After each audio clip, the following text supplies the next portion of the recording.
எல்லாமே நீ அவ கடையை தூக்க சொன்னதுக்கு அப்புறம் தான் வந்தது. அதனால இந்த பிரச்சனைக்கு ஆரம்பமே நீதான். இப்ப நான் யார வச்சு இதெல்லாம் பண்ணனும்? அந்த மேனேஜர் மாட்டிக்கிட்டான். அவன் முத்துக்கிட்ட நான் சொல்லிதான் கடை வண்டி எல்லாத்தையுமே தூக்க சொன்னேன்னு சொல்லி என்ன போட்டு கொடுத்துட்டான் ராஸ்கல். ஆண்டி, அப்ப நீங்க என் பேரு எதுவும்? உன் பேரை சொல்லி இருந்தனா இந்நேரம் உன்னையில வந்து மிரட்டி இருப்பான். இங்க பாரு, இப்ப முத்து என்ன மிரட்டுறான். நான் என் காசெல்லாம் அவனுக்கு கொடுக்க மாட்டேன். உன் பேரை நான் சொல்லாம இருக்கணும்னா நீ தான் அந்த 40,000 ரெடி பண்ணணும். என்ன ஆண்டி நீங்க இப்படி சொல்றீங்க?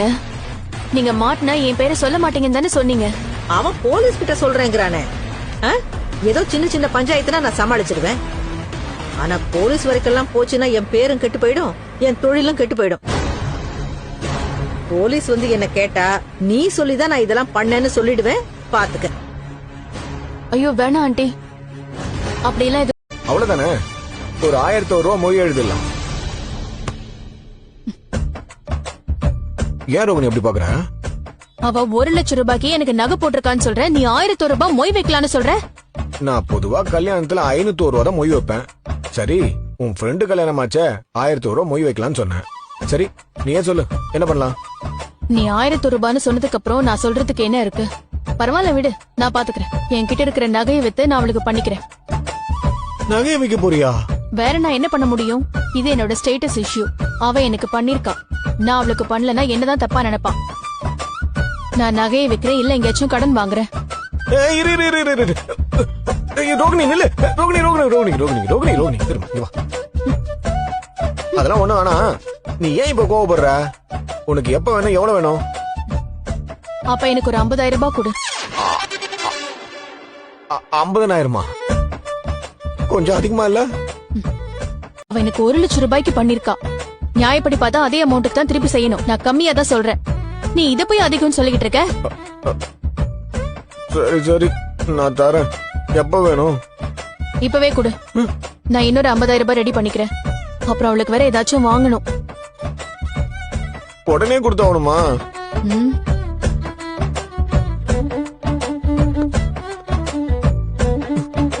டீலருக்கு கொடுக்கறதுக்காக வச்சிருந்தேன்.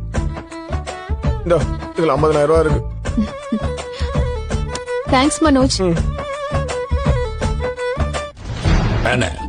உனக்கு பேசுறதெல்லாம் பெரிய விஷயமா? மனோஜ், பணத்தை எடு. இல்லம்மா, திடீர்னு கேக்குறீங்க. இன்னைக்குதான் 50,000 ரூபாய் ரோகிணி கிட்ட கொடுத்தம்மா. இவளுக்கு 50,000 கொடுத்தியா? எதுக்குடா கொடுத்த? அவதான் கேட்டாமா. ஏய், எதுக்குடா 50,000 ரூபாய்? இல்ல ஆண்டி, அது வந்து. ஆமா இப்படி வாமா. அவளோட க்ளோஸ் ஃப்ரெண்ட் வித்யா இருக்கலம்மா, அவளுக்கு மேரேஜ், அதுக்காக தான் கேட்டாமா. ஏண்டா அவளுக்கு 50,000 ரூபாய் மொய் எழுத போறாளா? என்ன நோட் அடிக்கிற மிஷின் வீட்டுல வச்சிருக்கோம்? ஏய், எதுக்குடா 50,000 ரூபாய் வாங்கின? இல்ல ஆண்டி, என் மேரேஜ் அப்போ வித்யா 1 லட்சம் ரூபாய் கொடுத்து எனக்கு ஹெல்ப் பண்ணா. ஓ, இதுக்கு முன்னாடி எல்லாம் உங்க அப்பா அனுப்புனாரு சொன்னதெல்லாம் இப்படி வாங்கினதானா? நீ உன் ஃப்ரெண்டு கிட்ட வாங்கினதுக்கு என் பையன் உனக்கு பணம் கொடுக்கணுமா? கடத்தேங்காய் எடுத்து வழிப்பிள்ளையருக்கு உடைச்ச கதையெல்லாம் இருக்கு. டேய் மனோஜ், யார கேட்ட பணம் கொடுத்த? இல்லம்மா, அவ கேட்டா, அதனாலதான் கொடுத்த. ஒழுங்கா பணத்தை அவகிட்ட திருப்பி வாங்கு. மீனோட வண்டியை ஆளை விட்டு தூக்க வச்சதே இந்த சிந்தாமணி அம்மா தான்.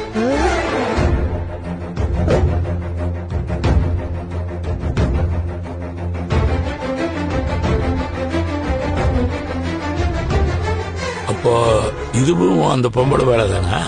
ஆமாப்பா, மீனோட வியாபாரத்தை கெடுக்கிறதுக்காக பிளான் பண்ணி தூக்கி இருக்கிறாங்க. என்னது இது? ஏற்கனவே மீனாகிட்டு இருந்து பணத்தை திருந்தான், இப்ப இந்த வேலை பேர் பார்த்திருக்கேன். என்ன கேட்டா எனக்கு எப்படிங்க தெரியும்? சிந்தாமணி என்ன இவளோட கால நான் வண்டிவா தூக்க போறாங்க? இவ சும்மா சொல்றாங்க. அவங்க வசமா என்கிட்ட மாட்டிக்கிட்டாங்க. அதனாலதான் 40,000 ரூபாய் கொடுத்து என்கிட்ட பைசல் பண்ணாங்க. அப்பா, ஆனா அந்த அம்மா அதுவா வண்டியை தூக்கல, யாரோ அந்த அம்மா கிட்ட சொல்லிதான் தூக்க வச்சிருக்காங்க.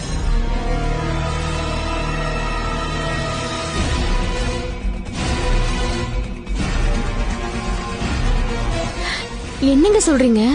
ஆமா மீனா, அந்த அம்மா உன் வண்டியை தூக்குச்சு, நான் அந்த அம்மாவோட காரை தூக்கிட்டேன். உன் வண்டியை கொடுத்தாதான் காரை கொடுப்பேன்னு நான் மிரட்டினேன். அதுக்கப்புறம் தான் நம்ம ஒத்துக்கிட்டு பணம் கொடுத்துச்சு.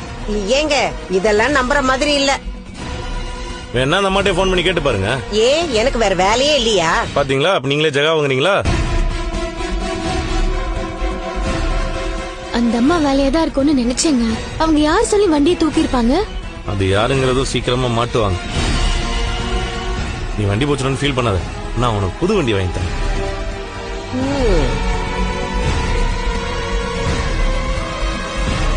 முத்து